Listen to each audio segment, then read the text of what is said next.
እኔ ምን መሰለህ ጥያቄ እኔ አሁን የምኖረው ትዳር ውስጥ ነው ገባ። እሺ ግን ባሌ ክርስቲያን ነው፣ እኔ ሙስሊም ነኝ እሺ እና ልጆችም አሉኝ። ግን ቤተክርስቲያን አልሄድም ማለት ልጆቼንም ያው እሱ ከሚከፋው ብዬ ነው እንደዚህ ይጠመቁ ሲል ተጠምቀዋል ልጆች። ግን እኔ አላምንበትም ገባ። እኔ ያን የመጣሁበትን ስለሆነ የማውቀው ግን ይሄኛውንም አልያዝኩትም ከዛኛውም አልሆንኩም እና ምን ትለኛለህ ነው። እንግዲህ ዓለም ላይ ስንፈጠር ጊዜ ፈጣሪ የፈጠረብን ዓላማ አለ። ዝም ብሎ በከንቱ አይደለም የፈጠረው። የሚባል ነገር አለ። ከሞት በኋላ የምንሄድበትን ቦታ አለ። አላህ ለምንድን ነው የፈጠረን? እዚህ ዓለም እንድንመጣ ያደረገን ከተባለ ወማ ኸለቅቱል ጅነ ወልኢንሰ ኢላ ሊያዕቡዱን አለ። ሰውንም ሆነ ጅኖችን እኔን እንዲገዙኝ እንጂ ለሌላ ዓላማ አልፈጠርኳቸውም አለ። የሰው ልጅ ቆም ብላችሁ አስቡ። ለምንድን ነው እዚህ ዓለም ያመጣኝ አምላክ? ዝም ብሎ በከንቱ አላመጣ ነው። እኔ ይህን ሞባይል ሰርቶ አንድ ሞባይል ባለቤት ዝም ብሎ በከንቱ አልሰራም። ዓላማ አለው ከበስተጀርባው። ለዚህ ዓላማው ሊውል ይገባል። መኪና ሰራ አንድ ሰው ዝም ብሎ ሰርቶ ሊያስቀምጠው ነው? ላ ጥበብ አለ ከበስተጀርባው፣ ዓላማ አለው ሊያሽከረክረው ሊገለገልበት። ከዛሊክ ይህን የሚያክል ድንቅ ፍጡር አላህ ስብሐነሁ ወተዓላ የሰው ልጅን የፈጠረው የሚገርም አይምሮን የሰጠው ነገራቶችን እንዲያስተውልና እንዲያገናዝብ ያደረገው ዝም ብሎ በከንቱ እንዳይመስላችሁ ለትልቅ ዓላማ ነው። ከበስተጀርባችሁ ከሞት በኋላ ትልቅ ድግስ አለባችሁ። ወይ የእሳት ድግስ የዘላለም ወይም የዘላለም ጸጋ ድግስ አለላችሁ። ታዲያ ይሄንን ያወቀ ሰው ከሞት በኋላ ህይወት እንዳለ ያወቀ ሰው እንዴት ነው በራሱ ላይ የሚቀልደው? እንዴት ለጊዜያዊ ለአጭር ዓመታት ብሎ አምላኩን ክዶ እንዴት ይኖራል? ወይም የአምላኩ የማይፈልገውን ስራ እየሰራ እንዴት ይኖራል? አላህ ስብሐነሁ ወተዓላ የሌላ እምነት ተከታዮችን ማግባት እርም አድርጓል፣ ሐራም አድርጓል። በሱረቱል በቀራ ላይ ሲናገር ምን አለ? ወላ ተንኪሑል ሙሽሪካት ሐታ ዩእሚን ወላ አመቱን ሙእሚነቱን ኸይሩን ሚን ሙሽሪከትን ወለው አዕጀበትኩም ወላ ተንኪሑል ሙሽሪኪነ ሐታ ዩእሚኑ ወላ ዐብዱን ሙእሚኑን ኸይሩን ሚን ሙሽሪኪን ወለው አዕጀበኩም ኡላኢከ የድዑነ ኢለን ናር ወላሁ የድዑ ኢለል ጀነቲ ወልመግፊረቲ ቢኢዝኒሂ ወዩበይኑ አያቲሂ ሊናሲ ለዐለሁም የተዘከሩን ይላል። በእኔ በአላህ ላይ የሚያጋሩ ሰዎችን እስካላመኑ ድረስ በፍጹም እንዳታገቡ ይላል። እነዚህ ሰዎች ወደ ገሃነም እሳት ነው እና የሚጠሯቸው አለ። እኔ ደግሞ ወደ ምህረቴና ወደ እዝነቴ ነው የምጠራቸው አለ። በሌላ ቦታ ላይ አላህ ስብሐነሁ ወተዓላ ላሁነ ሒሉን ለሁም ወላ ሁም የሒሉነ ለሁነ ይላል። የእናንተ ለእነርሱ አይፈቀዱም፣ የእነርሱም ለእናንተ አይፈቀዱም ይላል። ወላ ቱምሲኩ ቢዒሶሚል ከዋፊር ይላል። ከከሃዲያን ሰዎች ጋር የትዳርን ቃል ኪዳን እንዳትይዙ ይላል። አንዲት ሙስሊም ሴት ከሌላ እምነት ተከታይ ጋር አግብታ እየኖረች ከሆነ እያደረገች ያለችው የእያንዳንዱ ቀን ግንኙነት እንደ ዝሙት ከአላህ ዘንድ እየተጻፈ እንደሆነ ታውቃላችሁ። እንደ ዝሙት እየተጻፈ ነው እያንዳንዱ ህይወቷ። ዝሙት ወዴት ነው የሚያስለኩት? ወላ ተቅረቡ ዚና ኢነሁ ካነ ፋሒሸተን ወሰአ ሰቢላ። እና ከዚህ ህይወት እንዲህ አይነት ህይወት ውስጥ ያላችሁ ካላችሁ ውጡ። መጀመሪያ በእርግጠኝነት ሲቀርቧቸው ጊዜ የሚቀርቧቸው እንሰልምላቸዋለን በሚል ነው። መቼም ሴት ልጅ ወንድ ልጅን ሄዳ አትጀነጅንም። ነገር ግን ወንድ ልጅ ነው ቀርቦ የሚመጣው። የዛኔ በሚመጣ ጊዜ እምነቷን በጣም ትጠብቃለች። ሴት ልጅ ጠንካራ ነበረች። ከጊዜ በኋላ ግን እሰልምልሻለሁ በሚል ይቀርቧቸዋል። ከዚያ ራሳቸውን ህይወት ከጀመሩ በኋላ አሁን እንደፈለግሽ ከፈለግሽ ሂጂ ከፈለግሽ ወደ እኔ ነይ ይላታል። አንዳንዱ ሊያስገድዳት ሁሉ ይችላል። ካልሆነ እንለያያለን ይላታል።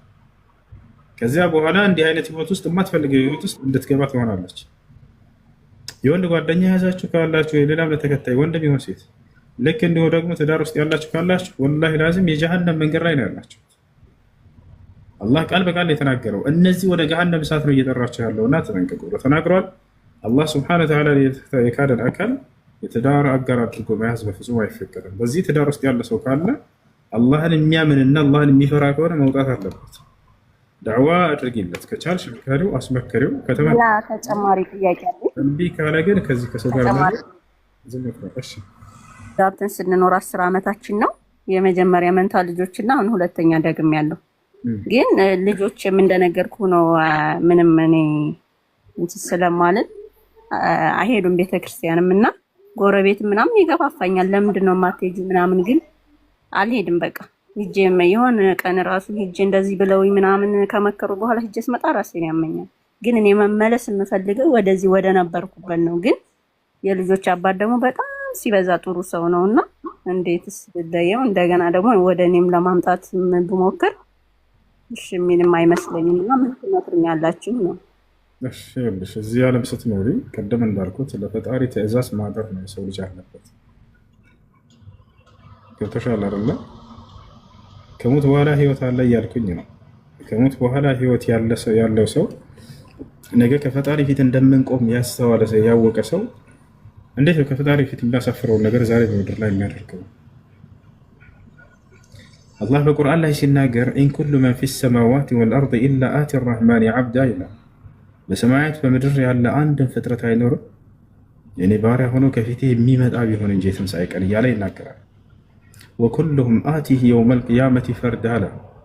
ሁላቸውም እያንዳንዳቸውን ፍጥረት ሁሉ በተናጥል ከእኔ ፊት የሚመጡበት ቀን አለ ብሏል። ነቢያችን ሰለላሁ ዐለይሂ ወሰለም ማ ሚንኩም ሚን አሐድን ኢላ ሰዩከሊሙሁ ረቡሁ ለይሰ በይነሁ ወበይነሁ ተርጅማን አሉ። ከእናንተ ከፍጥረታት አንድም ሰው አይኖርም ነገ የትንሣኤ ቀን ያለማንም አስተርጓሚ አምላኩ አላህ ፊት ለፊት የሚያናግረው ቢሆን እንጂ አሉ። ያችሁ እና ስለዚህ የዛኔ ከፊቱ ቆመሽ አንተ ያላዘዝከኝን የትዳር ህይወት መስርቼ እየኖርኩ ነበረ ስትይ ጊዜ አቋምሽ ምን ይሆናል? ስለዚህ ከሞት በኋላ ያለውን ህይወት አስባችሁ ከፈጣሪ ፊት መቆም እንዳላስባችሁ የዛኔ የሚያስቀይም የሆነ ነገር ዛሬ ላይ አትስሩት። እና እህት ከቻልሽ ዳዕዋ አድርጊለት፣ ምከሪው፣ አስመክሪ። ወደ ዲንሽ ተመለሽ፣ ወደ አላህ ተመለሽ፣ ወደ እስላም ተመለሽ። ልጆችሽንም በእስላም ላይ እንዲያድጉ አድርጊያቸው። መከረሽው አስመከረሽው እምቢ ካለ ምንም ማድረግ አይቻልም። የፈጣሪን ትእዛዝ የቀረሽችን ዘመንሽን ጠብቀሽ ኑሪያት። እስከ ዛሬውን ወደ አላህ ተውበት አድርጊ። አሁን ያለሽበት መንገድ ብትሞች ወላሂ በጣም አደጋ ነው። በጀሃነም አለ። ሰላም ነው፣ እግዚአብሔር ይመስገን አለን። እሺ እንታዘዝ። ጥያቄ እስልምናን ማወቅ ፈልጋለሁ። መልካም። ኢስላም ብሎ ማለት ምን ማለት ነው? ኢስላምን የደነገገው ማን ነው? ኢስላምን ለመሆኑ ነቢያቶች የሰበኩት ሃይማኖት ነው ወይንስ አይደለም ወደሚለው እንምጣ። አንድ ሰውስ ሙስሊም ከሆነ በዚህ ዓለምና በቀጣዩ ዓለም ምን ቃል ተገብቶለታል ወደሚለው እነዚህ ወሳኝ ወደሆኑ ነገራቶች እንምጣ። ኢስላም ማለት ምን ማለት ነው ከሚለው ስንጀምር አልኢስላም ሁወ አልእስትስላሙ ሊላህ ወልኢንቅያዱ ለሁ ቢጣዓ ወልኹሉስ ሚነ ሽርክ ወአህሊህ። ኢስላም ብሎ ማለት ለአንድና ብቸኛ ለሆነው ለአምላክ ራስን ማስገዛት ማለት ነው። ራስን ለእርሱ ብቻ ማስገዛት ማለት ነው። በእርሱ ላይ ቅንጣትን ሳናጋራ፣ በእርሱ ላይ ቅንጣትን ለሌላ አካል አምልኮን ሳንፈጽም ለእርሱ ብቻ አምልኮ ፈጽም። ይህ ነው ኢስላም ብሎ ማለት። ለአላህ እጅ መስጠት፣ ለአላህ ታዛዥ መሆን ማለት ነው። በነቢያት በኩል ያወረደውን ህግና ስርዓት በመከተል እርሱን በብቸኝነት መገዛት ሀዛ ሁወ ልኢስላም። ይህ ነው ኢስላም ብሎ ማለት። ኢስላምን አምላክ ራሱ እንደደነገገው ይነግረናል። ሰዎች ዘንድ እዚህ ምድር ላይ የተደነገገ አይደለም። አምላክ ራሱ ፈጣሪ ለነቢያት ደንግጎ የሰጣቸው ሃይማኖት ነው። ሸረዐ ለኩም ሚነ ዲን ማ ወሳ ብሂ ኑሐን ወለዚ አውሐይና ኢለይከ ወማ ወሰይና ብሂ ኢብራሂመ ወሙሳ ወዒሳ ይላል። እነሆ ይህን እስልምናን ሃይማኖት እኔ አምላካችሁ አላህ ደነገግኩላችሁ ይለናል። ከዚህ በፊት ለኖህ፣ ለአብርሃም፣ ለሙሴ፣ ለመሲሁ ደንግጌው የነበረውን እያለ ቃል በቃል ይናገራል። በሌላ ቦታ ላይ የአባታችሁ የአብርሃም ሃይማኖት ነው እያለ ይነግረናል። በሱረቱል ሐጅ መጨረሻ ላይ አላህ ሲናገር ምን አለ? ወጃሂዱ ፊላሂ ሐቀ ጂሃዲሂ ሁወ እጅተባኩም ወማ ጀዐለ ዐለይኩም ፊዲን ሚን ሐረጅ ሚለተ አቢኩም ኢብራሂም ይላል። ይህ እስልምና ሃይማኖት የአባታችሁ የአብርሃም መንገድ ነው እያለ ይነግረናል። ያችሁ አምላክ አላህ ሱብሓነሁ ወተዓላ እስልምናን ብቻ የደነገገ ሃይማኖት እርሱ ብቻ እንደሆነ ይነግረናል። ኢነ ዲነ ዒንደላሂ ልኢስላም ይላል በሱራ አልዕምራን ላይ። ከእኔ ከአምላካችሁ ዘንድ ትክክለኛው ቀጥተኛው ሃይማኖት እስልምና ብቻ ነው ይላል። ከእስልምና ውጭ ሌላን ሃይማኖት ይዛችሁ ብትመጡ የትንሣኤ ቀን ወደ ጀሃነም ነው የምትሄዱት ብሎ ከወዲሁ ተናግሯል። በሱራ አልዕምራን ላይ ሲናገር ምን አለ? ወመን የብተጊ ገይረ ልእስላሚ ዲናን ፈለን ዩቅበለ ሚንሁ ወሁወ ፊል አኺረቲ ሚነል ኻሲሪን አለ። ከእስልምና ውጭ ሌላን ሃይማኖት የፈለገና የተከተለ ሰው ያ ሃይማኖቱ ከኔ ዘንድ ተቀባይነት የለውም ነገ አለ። በቀጣዩ ዓለምም ከከሳሪዎቹ ሰዎች ከገሃነም ሰዎች ይሆናልን ብሎ ተናገረ። ሌላው ነገር ነቢያቶች ምንድን ነው የሰበኩት? ሃይማኖታቸው ምን ነበር ወደሚለው እንምጣ። ኖህ ሙስሊም እንደነበር ቃል በቃል ይናገራል። በሱራ ዩኑስ ላይ ምን አለ? ኖህ ወኡሚርቱ አን አኩነ ሚነል ሙስሊሚን አለ። እኔ ከሙስሊሞች እንደሆን ታዘዝኩኝ አለ። አምላክ ሙስሊም ሁን ብሎ ነው ያዘዘው። አብርሃም ሙስሊም ነበር፣ ልጁ ኢስሐቅ ሙስሊም ነበር፣ የኢስሐቅ ልጅ ያዕቁብ ሙስሊም ነበር። የያዕቁብ 11 ልጆች ሙስሊሞች ነበሩ። በሱረቱል በቀራ ላይ ይህን ሲናገር ምን ይላል? ወመን የርገቡ ዐን ሚለቲ ኢብራሂመ ኢላ መን ሰፊሀ ነፍሰህ ወለቀድ እስጠፈይናሁ ፊዱንያ ወኢነሁ ፊል አኺረቲ ለሚነ ሷሊሒን ኢዝ ቃለ ለሁ ረቡሁ አስሊም ቃለ አስለምቱ ሊረቢል ዓለሚን ይላል። እኔ ጌታው አምላክ አላህ አብርሃምን ሙስሊም ሁን ባልኩትም ጊዜ እነሆ ለዓለማቱ ጌታ ለአላህ ሙስሊም ሁኛለሁኝ ታዛዥም ሁኛለሁኝ ብሎ ተናገረም ይላል። አብርሃም ይህን እስልምናን ለልጆቹ አስተላለፈ። ወወሳ ቢሃ ኢብራሂሙ በኒህ ይላል። ይችንም እስልምናን ሃይማኖት የአምላክን ሃይማኖት አብርሃም ለልጆቹ ተናዘዛት ይላል። ወያዕቁቡ ያዕቁብም እንደዚያው ያ በኒየ ልጆቼ ሆይ አለ ኢነላህ አስጠፋ ለኩም ዲን እነሆ አምላካችሁ አላህ አንድ ሃይማኖትን እስልምናን ብቻን የመረጠላችሁ ፈላ ተሙቱነ ኢላ ወአንቱም ሙስሊሙን አደራ ልጆቼ ሙስሊሞች ሁናችሁ እንጂ በሌላ መንገድ ላይ እንዳትሞቱ አላቸው ይላል። ልጆቹም በዚሁ ላይ እንደጸኑ ቃል በቃል ይናገራሉ። እዚያው ላይ ወረድ ብሎ ምን አለ? አም ኩንቱም ሹሃዳአ ኢዝ ሐደረ ያዕቁበ አልመውት ኢዝ ቃለ ሊበኒሂ ማ ተዕቡዱነ ሚን በዕዲ ቃሉ ነዕቡዱ ኢላሀከ ወኢላሀ አባኢከ ኢብራሂመ ወኢስማዒለ ወኢስሐቀ ኢላሀን ዋሒዳ ወነሕኑ ለሁ ሙስሊሙን። የያዕቁብ ልጆች ቃል በቃል ወነሕኑ ለሁ ሙስሊሙን ይላሉ፣ እኛ ሙስሊሞች ነን እያሉ ይናገራሉ። ከያዕቁብ ልጆች መካከል ዮሴፍ ተመርጦለት ነበር። አላህ ስብሐነሁ ወተዓላ ነቢይ አድርጎታል፣ በግብፅ ሀገር ላይ ንጉስ አድርጎታልም። ዮሴፍ ምን አለ ሲናገር? ተወፈኒ ሙስሊመን ወአልሒቅኒ ቢሷሊሒን አለ። አደራ አምላኬ አላህ ሙስሊም አድርገህ ግደለኝ ብሎ ተናገረም ይላል። እነ ሎጥ ሙስሊም ነበሩ። ፈማ ወጀድና ፊሃ ገይረ በይትን ሚነል ሙስሊሚን ሰለሞን ሙስሊም ነበር። ኢነሁ ሚን ሱለይማነ ወኢነሁ ቢስሚላሂ ረሕማን ረሒም አላ ተዕሉ ዐለየ ወእቱኒ ሙስሊሚን። ልክ እንዲሁ መሲሁ ያስተማራቸው ሐዋርያቶቹ ቃል በቃል እኛ ሙስሊሞች ነን ብለው ይናገራሉ። በሱረቱል ማኢዳ ላይ ቁጥር 111 ላይ የመሲሁ ሐዋርያቶች ቃል በቃል ሐዋርያቶች ሙስሊሞች ናቸው ብሎ ተቀምጧል። ራሳቸው እኛ ሙስሊሞች ነን ብለው ተናግረው ተቀምጧል። ወኢዝ አውሐይቱ ኢለል ሐዋርይን አን አሚኑ ቢ ወቢረሱሊ ቃሉ አመና ወሽሀድ ቢአንና ሙስሊሙን። ሐዋርያቶች እኛ ሙስሊሞች መሆናችንን መስክር አሉም ይላል። እና ይህ ነው በመጨረሻው ዘመን ላይ ይህንን ህዝብ አላህ ስብሐነሁ ወተዓላ ወደ ቀደሙት ወደ ነቢያት መንገድ ለመመለስ ዘንድ ነቢዩ ሙሐመድን ሰለላሁ ዐለይሂ ወሰለም አስነሳቸው። በቀደምት ነቢያት መንገድ ላይ አደረገና ህዝብን ሁሉ ለዚያ ለአንዱ አምላክ እንዲያስገዙና እንዲያስመልኩ እንዲያስተምሩ ላካቸው። ሌላ ምንም ያደረጉት ነገር የለም። የአብርሃምን መንገድ፣ የኢስሐቅን፣ የያዕቆብን የእነዚህ ታላላቅ ነቢያትን መንገድ ተከተሉ፣ ለአንዱ ለአምላካችሁ ለአላህ ብቻ ተገዙ እያሉ ህዝብን አስተማሩ ማለት ነው። አላህ ሲመሰክርላቸው በቁርአን ላይ ምን ይላል? በልጃአ ቢልሐቅ ወሰደቀ አልሙርሰሊን ይላል። በእውነትም ሙሐመድ እውነትን ይዞላችሁ የመጣው ቀደምት ነቢያትንም እውን ብሎ አላጽድቆላችኋልም ይላል።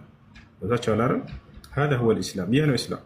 እስልምናን ታዲያ ለተከተሉ ሰዎች አምላክ አላህ በቀጣዩ ዓለም ምን ቃል ገብቶላቸዋል ከተባለ ቃል በቃል በቁርአን ላይ ገነትን ቃል ገብቼላቸዋለሁ የዘላለማዊ ህይወትን እሰጣቸዋለሁ ብሎ ይናገራል። በሱረቱ ዘኽሩፍ ላይ አላህ ምን ይላል? አለዚነ አመኑ ቢአያቲና ወካኑ ሙስሊሚን እድኹሉል ጀና፣ እነዚያ ሙስሊም የሆኑትን ገነትን ግቡላቸዋለሁ እያለ ቃል በቃል ይናገራል። ኢነ ለዚነ አመኑ ወዐሚሉ ሷሊሓት ለሁም ጀናቱ ነዒም ይላል። እነዚያ በእኔ በአላህ በአምላካቸው በእኔ አምነው መልካምን ለሰሩ ሰዎች ገነትን ቃል ገባላቸዋለሁ የገነትን ጸጋ ገብቼላቸዋለሁ እያለ ይናገራል። ነቢያችን ሙሐመድ ሰለላሁ ዐለይሂ ወሰለም ለትውልዳቸው ሲያበስሩ ምን አሉ? አልጀነቱ ላ የድኹሉሃ ኢላ ነፍሱ ሙስሊም አሉ። ገነትን ሙስሊም ነፍስ እንጂ ሌላ ማንም አይገባባትም ብለው ይናገራሉ። هذا هو الإسلام። እሺ ሚውትሽን አንሺው። እሺ እስልምና ለመቀበል ዝግጁ ነሽ? አዎ። እሺ የምለውን ቃል አብረሽኝ ለማለት ተዘጋጅ። እሺ አሽሀዱ አላ ኢላሃ ኢለላህ ወአሽሀዱ አነ ሙሐመደን ረሱሉላህ። ማሻአላህ ጨርሰሻል። አላህ ምስጋና ይገባ። አሁን ያልሽው ቃል የሸሃዳ ቃል ይባላል። የምስክር ቃል ማለት ነው። ምስክርነቱም ስለ አምላክሽ ነው። እንዲሁም ደግሞ በዘመኑ ስለተላከልሽ ነቢይ ነቢይነትን በመስከር ነው። ትርጉሙ አሽሀዱ አን ላ ኢላሃ ኢለላህ ማለት እነሆ ከአንዱ ከአላህ በስተቀር ሌላ በእውነት የሚመለክ አምላክ የለም ብዬ መሰክራለሁ ማለት ሲሆን ወአሽሀዱ አነ ሙሐመድን ረሱሉላህ ማለት ስለ ኢየሱስ ያለው አመለካከት እስልምና ምንድን ነው? ኢየሱስ በጣም በዚህ አጋጣሚ በጣም ነው የምከታተልህ። ስለ እስልምና ትንሽ እንድታስረዳ ይፈልጌ ነበር። እሺ ኢስላም አምላክ አላህ ሱብሓነሁ ወተዓላ ለነቢያት ሁሉ ደንግጎ ያዘዘባቸው ብቸኛው መለኮታዊ ሃይማኖት ነው። አምላክ አላህ ስብሓነሁ ወተዓላ በሱራ ሹራ ላይ ሲናገር ስለ እስልምና ምን ይላል?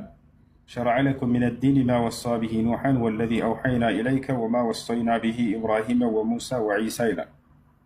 እነሆ ይሄን እስልምናን ሃይማኖት እኔ ደነገግኩላችሁ ከዚህ በፊት ኖህን፣ አብርሃምን፣ ሙሴንና መሲሁን አዝዤባቸው የነበረው ሃይማኖት እያለ ይናገራል።